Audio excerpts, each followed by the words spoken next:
Hello class. पिछले वाले lecture में हमने पढ़ा था क्या, फ्री रेडिकल पढ़ रहे थे, है ना। फ्री रेडिकल यहाँ छोड़ा था। फ्री रेडिकल पढ़ रहे थे। फ्री रेडिकल है वो कैसे बनता है, समान विखंडन के द्वारा बनता है ना।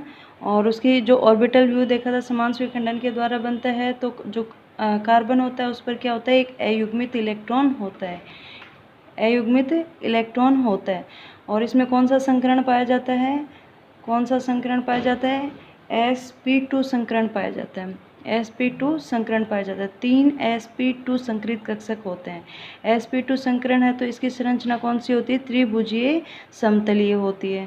त्रिभुजीय समतलीय होती है तो 3 इसके पास क्या है, बॉन्ड पेयर हैं। 3 हाइड्रोजन है तो वही 3 बंध बनाए हुए हैं तो 3 क्या हो गए, बॉन्ड पेयर हो गए। तो इसके स्ट्रक्चर कैसी होगी, त्रिभुजीय समतलीय होगी, जिसमें 3 क्या है, बॉन्ड पेयर हैं, बंध बनाए हुए हैं। तो इसकी संरचना, ये हाइड्रोजन, मिथाइल रेडिकल की बात करें, ये हाइड्रोजन है ना, त्रिभुजीय, देखो त्रिभुजीय समतलीय हो गई। और फिर कार्बन में क्या है, एक असंकृत कक्षक है जो क्या करता है, इसके लंबवत होता है, पीजेड असंकृत कक्षक होता है, जिसमें क्या होता है, एक अयुग्मित इलेक्ट्रॉन उपस्थित होता है। देखो कार्बन के इलेक्ट्रॉनिक विन्यास हम देखिए, 1s2 2s2 2p2 होता है ना। एक इलेक्ट्रॉन यहाँ से जंप करके कहाँ चला गया, 2pz कक्षक में चला गया। अब 2pz कक्षक में चला गया, संकरण कौन सा है, sp2। तो ये तो संकृत कक्षक हो गए तीनों, 1s और 2p के संकृत कक्षक हो गए। pz एक कक्षक इधर बचा हुआ है, pz, और pz में क्या है, कैसा है, असंकृत है। और इसमें एक इलेक्ट्रॉन क्या हो गया, बच गया। वो एक इलेक्ट्रॉन कौन सा है, ये है, मुक्त मूलक के रूप में, फ्री रेडिकल के रूप में एक इलेक्ट्रॉन कौन सा है, ये वाला है। ठीक है, अब हम इसके स्थायित्व पे आते हैं। तो इसके स्थायित्व को हम बताएंगे कॉन्जुगेशन के द्वारा, अति संयुग्मन के द्वारा, है ना। तो ये देखिए, जैसे ये आपका रेडिकल है, कोई एल्किल रेडिकल की बात करेंगे। ये कार्बन है और कार्बन के पास ये क्या है, इसका pz कक्षक है, और pz कक्षक में ये अयुग्मित इलेक्ट्रॉन है। यहाँ पर इससे दूसरा कार्बन जुड़ा हुआ होगा, जैसे CH3 CH2, एथिल रेडिकल की बात करें हम, एथिल रेडिकल की, तो CH3 CH2, ठीक है। तो ये कार्बन है, मुक्त मूलक वाला कार्बन कौन सा है, ये वाला। और इस कार्बन के पास pz कक्षक है, असंकृत pz कक्षक है, जिसमें क्या है, एक इलेक्ट्रॉन है। ठीक है, यहाँ पर इधर दूसरा कार्बन जुड़ा हुआ है, ये दूसरा कार्बन ये हो गया, ठीक है, ये हो गया। और इधर इसके पास हाइड्रोजन है, इधर इसके पास हाइड्रोजन है, इधर इसके पास हाइड्रोजन है, 3 हाइड्रोजन है। तो यहाँ पे देखो, ये हाइड्रोजन के साथ बंध बनाए हुए हैं, ठीक है, हाइड्रोजन के साथ बंध बनाए हुए, और इधर 2 हाइड्रोजन ऐसे छोड़ दिए। तो यहाँ पे जो हाइड्रोजन होगा, यहाँ पर जो हाइड्रोजन है, हाइड्रोजन, तो ये क्या करता है, ये इसके जो यहाँ पर उपस्थित हाइड्रोजन होता है उसके साथ क्या करेगा, इस कक्षक के साथ क्या कर लेगा, अतिव्यापन कर लेगा, ओवरलैपिंग कर लेगा। तो ये जो pz में उपस्थित अयुग्मित इलेक्ट्रॉन है, ये एल्किल समूह के जो सिग्मा कक्षक होता है, सिग्मा कक्षक के साथ ओवरलैपिंग करके इसका क्या कर देता है, डीलोकलाइजेशन कर देता है। यानी ये यहाँ पर ही स्थित नहीं रहेगा, ये इधर भी आ सकता है। तो जैसे अपने पाई इलेक्ट्रॉन का डीलोकलाइजेशन होता है एलिल में, और जैसे बेंजीन रिंग में होता है बेंजिल कार्बोकैटायन और बेंजिल कार्ब एनायन होता है, या फिर बेंजिल फ्री रेडिकल होता है, तो उसमें जैसे इलेक्ट्रॉन घूमते हैं, यानी डीलोकलाइजेशन, डीलोकलाइजेशन का मतलब एक जगह पर नहीं हो रह के और वो मूव करता रहता है ना, विस्थानीकरण, विस्थानीकरण जिसे हिंदी में बोला जाता है। तो ये क्या करता है, क्या हो जाता है, इस इलेक्ट्रॉन का डीलोकलाइजेशन हो जाता है। ठीक है, तो इधर यहाँ पर एक हाइड्रोजन और है, उसके साथ भी हो सकता है, इधर एक हाइड्रोजन और है, इसके साथ भी हो सकता है ना, इसके साथ भी हो सकता है। तो जितना ज़्यादा डीलोकलाइजेशन होगा इलेक्ट्रॉन का, उसका स्थायित्व क्या होगा, उतना ही ज़्यादा। या फिर सिंपल लैंग्वेज में हम अति संयुग्मन में पढ़ के आए हैं, जितनी ज़्यादा हाइड्रोजन होंगी, अल्फा हाइड्रोजन होंगी, जितनी ज़्यादा अल्फा हाइड्रोजन होंगी उतना ही क्या होगा, उसमें अनुनादी संरचनाएं ज़्यादा बनेंगी, और अनुनादी संरचनाएं ज़्यादा बनेंगी तो वह स्पीशीज, वह फ्री रेडिकल उतना ही ज़्यादा क्या होगा, स्थायी होगा। तो हम टर्शरी, सेकेंडरी, प्राइमरी और जो मिथाइल रेडिकल है उसकी बात करें। ठीक है बेटा, तो ये देखो आपका टर्शरी की बात करें, तृतीयक मुक्त मूलक, ये फ्री रेडिकल तृतीयक। अब इसके पास देखो, इस इलेक्ट्रॉन के डीलोकलाइजेशन होने की इस एल्किल समूह के साथ भी हो सकता है, 3 हाइड्रोजन के साथ। इधर ये भी अल्फा पोजीशन पे है तो इसके साथ भी हो सकता है, इसके साथ भी डीलोकलाइजेशन कर सकता है, इसके साथ भी कर सकता है। टोटल अल्फा हाइड्रोजन कितने हो गए? 3 3 6 9 अल्फा हाइड्रोजन हो गए। ठीक है। अब सेकेंडरी की देखें हम, सेकेंड में CH3, ये फ्री रेडिकल। ठीक है। अल्फा कार्बन दोनों, इसमें 3 हाइड्रोजन, इसमें 3 हाइड्रोजन, टोटल अल्फा हाइड्रोजन कितने हो गए? 6 अल्फा हाइड्रोजन हो गए। अभी ये जो आपका रेडिकल है, ये जो मुक्त मूलक है, ये इस एल्किल समूह के साथ क्या कर सकता है? डीलोकलाइजेशन कर सकता है, इसके साथ डीलोकलाइजेशन कर सकता है, तो 2 ही कर सकता है। इधर 3 एल्किल समूह जुड़े हैं और 3 एल्किल समूह के साथ 3 अल्फा हाइड्रोजन हैं। अभी हम प्राइमरी की बात करें, CH3CH2। ठीक है। ये सिर्फ किसके साथ कर सकता है? एक ही कार्बन जुड़ा हुआ है, इसी एल्किल समूह से कर सकता है। तो इसमें अल्फा हाइड्रोजन 3 है, तो 3 अल्फा हाइड्रोजन। और ये अपना मिथाइल रेडिकल, इसमें इसका डिलोकलाइजेशन नहीं हो सकता, ये सिर्फ इसी कार्बन पर है। ठीक है, इसी कार्बन पर है, अल्फा हाइड्रोजन इसमें नहीं है। तो जितने ज़्यादा अल्फा हाइड्रोजन होंगे उतनी ही अनुनादी संरचनाएं क्या होंगी? ज़्यादा।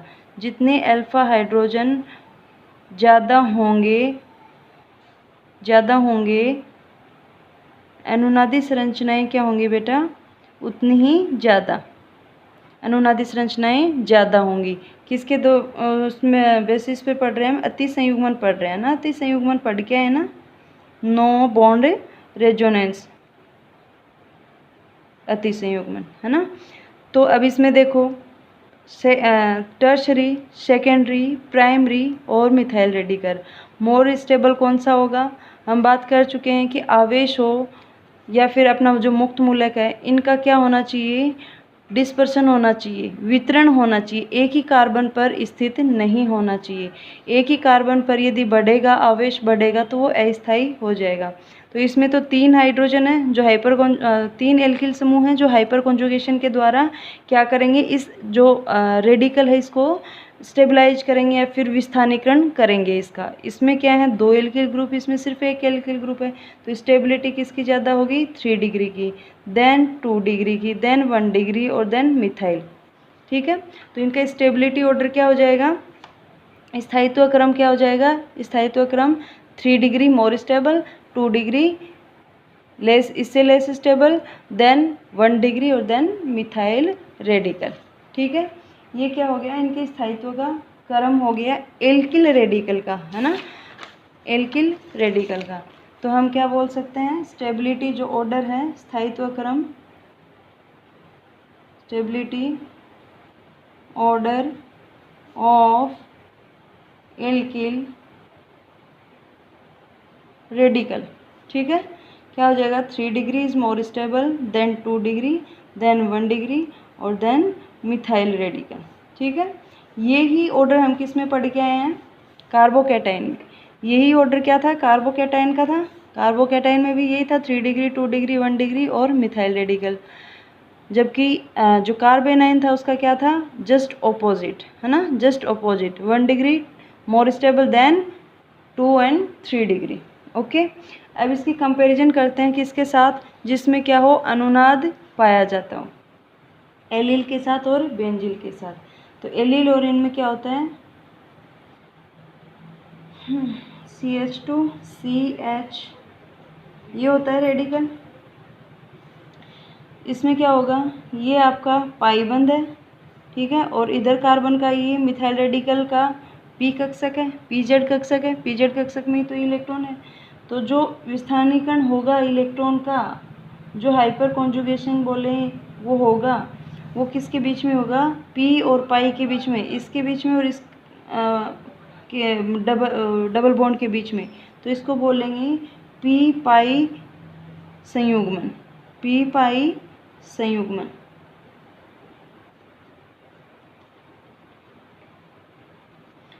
ठीक है। अब देखो इधर ये डबल बॉन्ड है, इसका इलेक्ट्रॉन देखो सिंगल साइडेड है ना, अर्ध तीर के द्वारा हम इसको क्या करते हैं, रिप्रेजेंट करते हैं। ठीक है, अब ये देखो जो इधर इसका इलेक्ट्रॉन इधर, इस बंध का इलेक्ट्रॉन इस कार्बन का इधर। ठीक है, तो एक रेडिकल यहाँ बनेगा, एक रेडिकल यहाँ बनेगा, तो इधर एक मुक्त मूलक और इधर एक मुक्त मूलक होगा, तो दोनों क्या करेंगे, आपस में मिलकर बंध बना लेंगे, बंध बना लेंगे। तो इस पर वो रेडिकल है वो तो रह जाएगा, और यहाँ पर जो इस कार्बन पर रेडिकल आएगा वो इस रेडिकल के साथ एक और एक किसी बंध सहसंयोजक बंध बनाने में, सिंगल बॉन्ड बनाने में 2 इलेक्ट्रॉन का योगदान होता है ना। तो ये देखिए एक तो था ही, और ये और CH2, तो इसमें क्या बन रही है, आपके अनुनादी संरचनाएं बन रही हैं।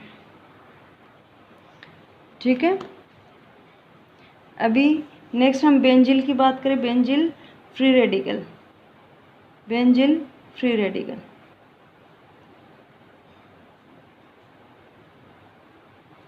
ठीक है, जैसे कार्बोकैटायन में कार्ब एनाइन में था, सेम वैसे ही होगा, है ना।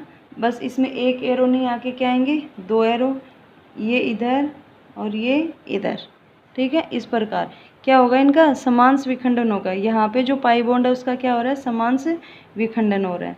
तो देखिए एक रेडिकल यहाँ बनेगा, दूसरा इस कार्बन पे बनेगा, और इस कार्बन पर रेडिकल बनेगा, वो इसके साथ क्या कर लेगा, बंध बना लेगा। तो आपने पास क्या आएगी स्ट्रक्चर, ये डबल बॉन्ड बन जाएगा, और CH2 का जो रेडिकल था वो इसने बंध बना लिया।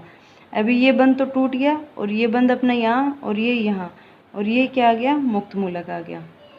नेक्स्ट में देखो, अभी ये वाला है, ये इधर, ये इधर। ठीक है,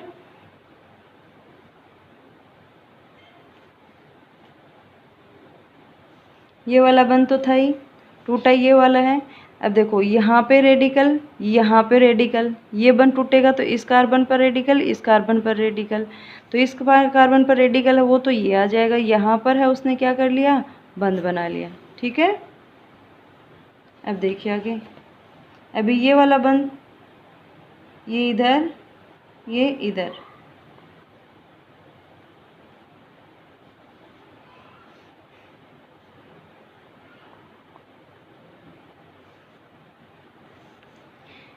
अभी यहाँ पे जो रेडिकल होगा वो इस रेडिकल के साथ मिलकर बंध बना लेगा, और यहाँ पे आपका मुक्त मूलक बच जाएगा।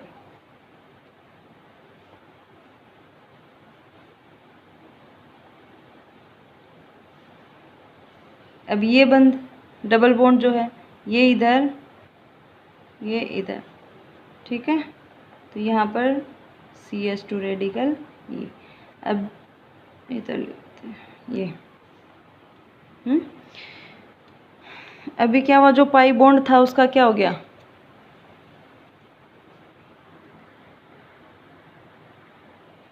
जो पाई बॉन्ड था यहाँ पर उसका क्या हो गया, डीलोकलाइजेशन हो गया, और किस इलेक्ट्रॉन के साथ है ये कॉन्जुगेशन में, ये इलेक्ट्रॉन बेंजीन रिंग के जो पाई इलेक्ट्रॉन है उनके साथ क्या है, कॉन्जुगेशन है। तो ये डबल बॉन्ड देखो घूम गया ना, डीलोकलाइजेशन हो गया, तो इलेक्ट्रॉन भी साथ साथ में क्या हो रहा है, घूम रहा है। जो ये एक इलेक्ट्रॉन है ये साथ साथ बेंजीन रिंग में क्या हो रहा है, घूम रहा है। तो एक जगह पे नहीं है इलेक्ट्रॉन का, ना तो ये इलेक्ट्रॉन डेंसिटी पूरे रिंग में क्या हो रही है, फैल रही है।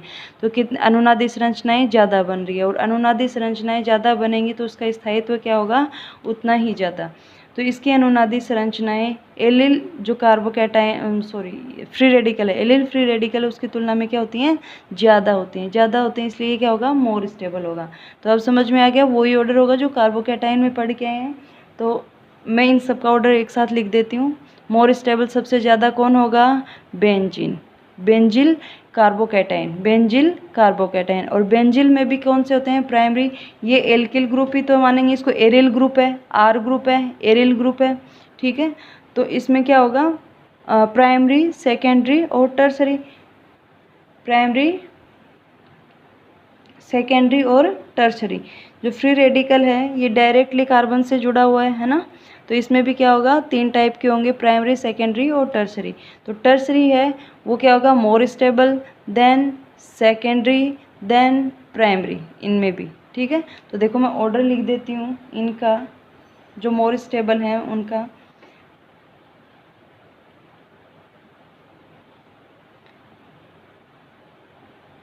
ये जो रेडिकल है, ये रेडिकल कौन सा है, बेंजिल रेडिकल है ना। तो बेंजिल में टर्सरी ज़्यादा होगा, ये टर्सरी ज़्यादा क्यों होगा, क्योंकि इसके पास इधर इधर इधर 3 बेंजीन रिंग होंगी, है ना, 3 फेनिल रिंग होंगी, और उनके साथ क्या करेगा, ये घूम सकता है। अभी इसमें एक में ही घूम सकता है, और इधर एक और जुड़ जाए उसके साथ भी घूम सकता है, इधर एक और जुड़ जाए उसके साथ भी घूम सकता है। अनुनादी संरचनाएं उतनी ही ज़्यादा बनेंगी, है ना। इसकी बन रही है ना 5 अनुनादी संरचनाएं बन रही हैं, 4 अनुनादी संरचनाएं बन रही हैं, तो उनकी भी फिर 4-4 और बनेंगी, तो अनुनादी संरचनाएं ज़्यादा होंगी। तो टर्सरी क्या होगा, मोर स्टेबल देन सेकेंडरी,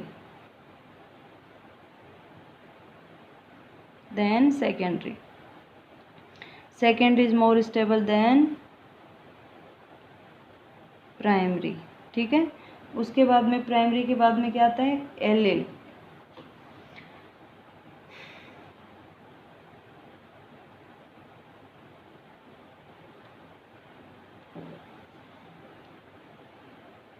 ठीक है, एल के बाद में कौन आएगा, टर्शरी, एल्किल आएगा, तृतीयक एल्किल। उसके बाद में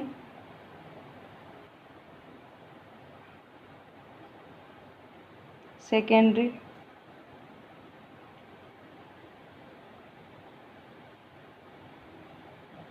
प्राइमरी, और फिर मिथाइलिटी, ठीक है। तो ये क्या होगा इनका स्टेबिलिटी ऑर्डर,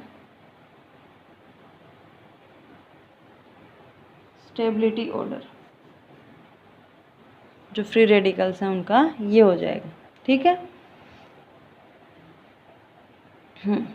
ये हो गया अपना फ्री रेडिकल। 3 इंटरमीडिएट हमने पढ़ लिए हैं, कौन सा, कार्बोकैटाइन, कार्बेनाइन और फ्री रेडिकल। कार्बोकैटाइन और जो आपका फ्री रेडिकल है ये एक जैसे से, इनकी स्टेबिलिटी भी क्या होती है, एक जैसी होती है। इनमें हाइब्रिडाइजेशन है वो भी क्या है, सेम है। संकरण भी सेम है ना, इनकी जो संरचना है वो भी सेम है, तो ये दोनों सेम है। और जो कार्ब एनाइन है वो स्थायित्व में जस्ट इसका क्या होता है, ऑपोजिट। ये दोनों तो ज़्यादा होंगे क्योंकि इनके अनुनादी संरचनाएं हैं वो बनती हैं, ज़्यादा बनती हैं, तो इनका स्थायित्व तो ज़्यादा होगा ही एल्किल से। बट जो एल्किल हम पढ़ रहे हैं वो क्या हो जाएगा, कार्ब एनाइन में जस्ट ऑपोजिट हो जाएगा। ये निशान है, ये इस प्रकार आ जाएगा, ठीक है, तीनों चीज़ें। अब उसके बाद में आता है आपका नया जो फ्री रेडिकल हम पढ़ेंगे, कार्बीन।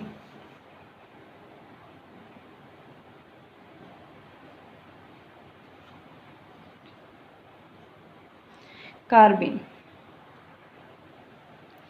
देखो, कार्बीन होता क्या है, कार्बीन अपना जो मेथिलीन होता है ना, मेथिलीन समूह, उसका डेरिवेटिव होता है, डेरिवेटिव मानते हैं मेथिलीन का। इसमें जो कार्बन परमाणु होता है, कार्बन के वैलेंस शेल में कितने इलेक्ट्रॉन होते हैं, 4 इलेक्ट्रॉन होते हैं, जिसमें से 2 इलेक्ट्रॉन तो इसके पास पड़े रहते हैं, ठीक है, फ्री पड़े रहते हैं, और 2 क्या करता है, ये बंध बना लेता है ना, 2 क्या करता है, ये बंध बना लेता है। तो 1 इलेक्ट्रॉन इधर कार्बन का ये है, 1 इलेक्ट्रॉन इधर कार्बन का ये है, और जो इधर होगा वो क्या है, हाइड्रोजन का इलेक्ट्रॉन है। तो टोटल 4 इलेक्ट्रॉन में से ये क्या करता है, 2 इलेक्ट्रॉन फ्री रखता है, 2 इलेक्ट्रॉन इसके पास लोन पेयर के रूप में होते हैं, और 2 इलेक्ट्रॉन बंध बनाए हुए होते हैं। तो हम क्या बोलेंगे, 2 बंध बना रहे हैं, तो हम क्या बोलेंगे, यहाँ पर कार्बीन में जो कार्बन है वो कैसा होता है, बाईवैलेंट होता है, द्विसंयोजी होता है, द्विसंयोजी होता है, जिसमें 2 द्विसंयोजी होते हैं, जिसमें 2 क्या होते हैं, बॉन्ड पेयर के रूप में होते हैं, 2 इलेक्ट्रॉन लोन पेयर के रूप में होते हैं, 2 बॉन्ड पेयर के रूप में होते हैं। यानी यहाँ पर इनका बॉन्ड ऑर्डर नहीं बोलेंगे, जो बंध कितने बनाए हुए होता है, जो बॉन्डेड होते हैं वो कितने होते हैं, 2 होते हैं, ठीक है। कार्बन है, कार्बन में अपने 4 इलेक्ट्रॉनों में से 2 इलेक्ट्रॉन इसके मुक्त होते हैं, फ्री होते हैं, और 2 बंध बनाए हुए होते हैं। तो कार्बन के साथ कार्बन 4 बंध नहीं बनाएगा, यहाँ पर कितने बंध बना के रखेगा, 2, और 2 अपने फ्री रखेगा। तो कार्बन है वो कैसा होता है, यहाँ पर बाईवैलेंट होता है, बाईवैलेंट होता है। अब कार्बन के पास टोटल यहाँ पर कितने इलेक्ट्रॉन है वो देखेंगे, तो 4 तो इलेक्ट्रॉन इसके खुद के हैं ही, 1 2 3 4, और 1 इलेक्ट्रॉन इधर हाइड्रोजन का, 1 इलेक्ट्रॉन ये हाइड्रोजन का, तो टोटल कितने हो गए, 6 इलेक्ट्रॉन। इसके पास कितने इलेक्ट्रॉन हो गए? 6 इलेक्ट्रॉन। ठीक है, 6 इलेक्ट्रॉन हो गए और ये लोन पेयर के रूप में हो गया। और कैसा, कोई चार्ज इस पर है नहीं, तो ये कैसा होता है? उदासीन होता है। और इंटरमीडिएट है, उदासीन है। और ऑक्टेट इसका कंप्लीट नहीं है, 6 इलेक्ट्रॉन है, 8 इलेक्ट्रॉन नहीं है, ऑक्टेट इसका कंप्लीट है। तो ये कैसा होता है? उच्च क्रियाशील होता है, क्रियाशील होता है, उच्च क्रियाशील होता है। ठीक है, सबसे जो हम सिंपलेस्ट जो कार्बन है वो पढ़ते हैं वो यही है, मेथिलीन ही है। ठीक है, जो हमका सबसे सिंपल जो कार्बन होगी वो यही है। आगे यहाँ पर कोई दूसरा ग्रुप जुड़ जाएगा तो दूसरी कार्बन आ जाएगी। ठीक है, अब देखो कार्बन है उसको भी हम क्या करेंगे? 2 भागों में बांटेंगे।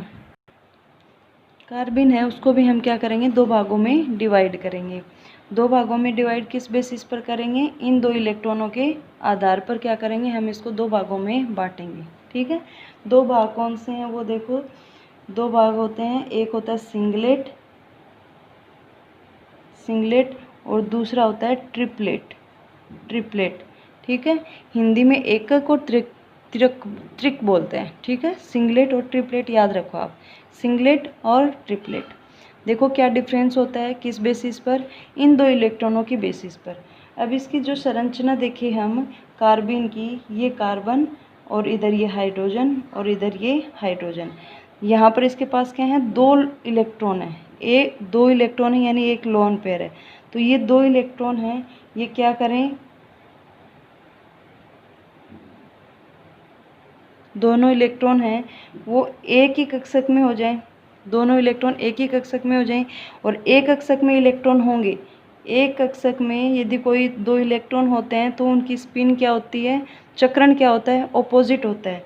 तो इनका चक्रण क्या होगा? ये ऑपोजिट होगा।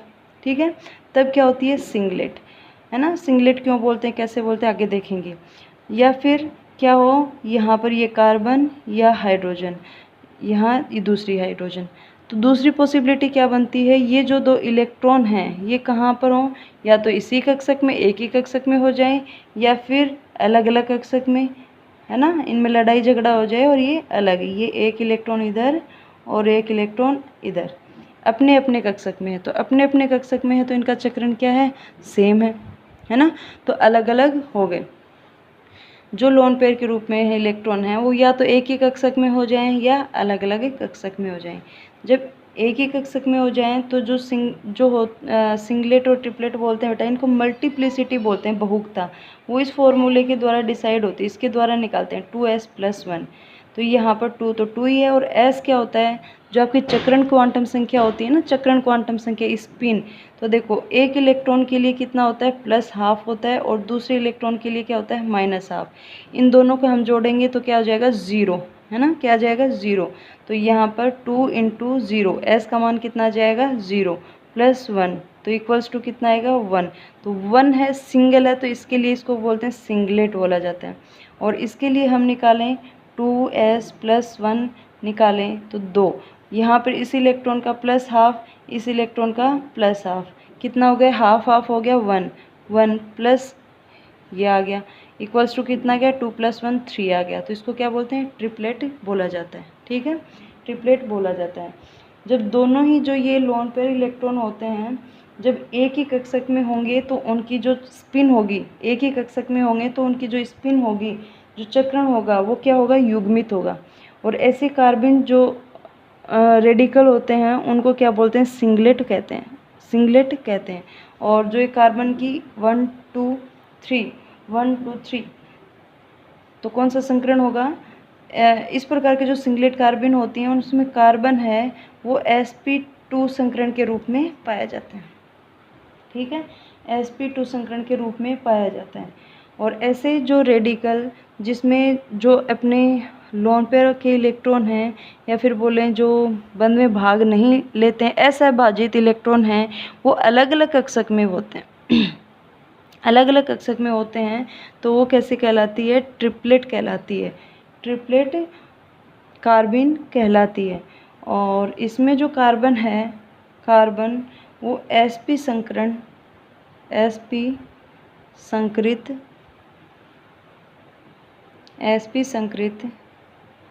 अवस्था में होता है। ठीक है, sp संकृत अवस्था में होता है। अभी जो कार्बिन है, कार्बिन, ये हो गया कार्बिन। कार्बिन देखो, कार्बिन होता क्या है, ऐसा फ्री रेडिकल जिसमें कार्बन के 4 इलेक्ट्रॉनों में से 2 तो बॉन्डेड होते हैं, बंध बनाए हुए होते हैं, और 2 कैसे होते हैं, फ्री होते हैं, 2 लोन पेयर के रूप में प्रेजेंट होते हैं। कार्बन 2 बंध ही बनाए हुए होता है, 2 ही बंध बनाएगा, 2 बंध ही बनाए हुए होता है, इसलिए ये कैसा होता है, द्विसंयोजी होता है। कार्बन के पास टोटल 6 इलेक्ट्रॉन होते हैं, इसका अष्टक अपूर्ण होता है, इसलिए कैसा होता है, उच्च क्रियाशील होता है। कोई चार्ज नहीं है तो ये कैसा होता है, उदासीन। ठीक है, तो अभी ये इलेक्ट्रॉन तो बंद बना लिए इन्होंने, तो बच्चे कौन से 2 इलेक्ट्रॉन। इन 2 इलेक्ट्रॉनों का क्या करते हैं, इन 2 इलेक्ट्रॉनों की बेसिस पर कार्बन को हम 2 भागों में डिवाइड करते हैं, एक सिंगलेट और दूसरी ट्रिपलेट होती है। सिंगलेट और ट्रिपलेट, सिंगलेट है वो क्या होती है, जिसमें एक ही कक्षक में दोनों इलेक्ट्रॉन प्रेजेंट होते हैं। एक ही कक्षक में दोनों इलेक्ट्रॉन प्रेजेंट होंगे तो इनके जो चक्रण होंगे वो युग्मित होंगे, है ना, युग्मित होंगे इस प्रकार। तो इसका मान आपका आएगा 1 आएगा, मल्टीप्लिसिटी का बहुगुणा का मान, और कार्बन है वो sp2 संकृत अवस्था में होता है। और इसमें दोनों इलेक्ट्रॉन क्या होते हैं, डिफरेंट कक्षक में होते हैं, और कार्बन है वो sp संकृत अवस्था में होता है। आगे हम बात करें बेटा इनकी मतलब नोमेनक्लेचर की, या फिर कार्बन के कुछ एग्जाम्पल देखें तो कार्बन है उसको हम इसके प्रतिस्थापित जो मेथिलीन समूह है ना, इसके प्रतिस्थापित के रूप में मान सकते हैं। जैसे इसमें हाइड्रोजन है तो हाइड्रोजन को किसी दूसरे ग्रुप ने क्या कर दिया, प्रतिस्थापित कर दिया। जैसे देखो आपका ये कार्बन, कार्बन के पास 2 इलेक्ट्रॉन होंगे और 2 ही बंध बना के रखेगा, तो इसने 2 बंध बना लिया क्लोरीन के साथ, हाइड्रोजन को 2 क्लोरीन ने क्या कर दिया, प्रतिस्थापित कर दिया। तो कार्बन को हम जो एग्जाम्पल देख रहे हैं, जो कार्बन है उसको हम मान सकते हैं मेथिलीन के प्रतिस्थापित समूह, जो हाइड्रोजन को प्रतिस्थापित कर देते हैं, तो इसको क्या बोलेंगे, डाइक्लोरोकार्बिन। डाइक्लोरोकार्बिन, कोई ज़रूरी नहीं है कार्बन यही हो, हमें कार्बन की स्टेट देखनी है। कार्बन है, 2 लोन पेयर हैं, एक लोन पेयर इसके पास 2 इलेक्ट्रॉन प्रेजेंट है और 2 बॉन्ड बना रखे हैं, इसने 2 ही बॉन्ड बनाएगा।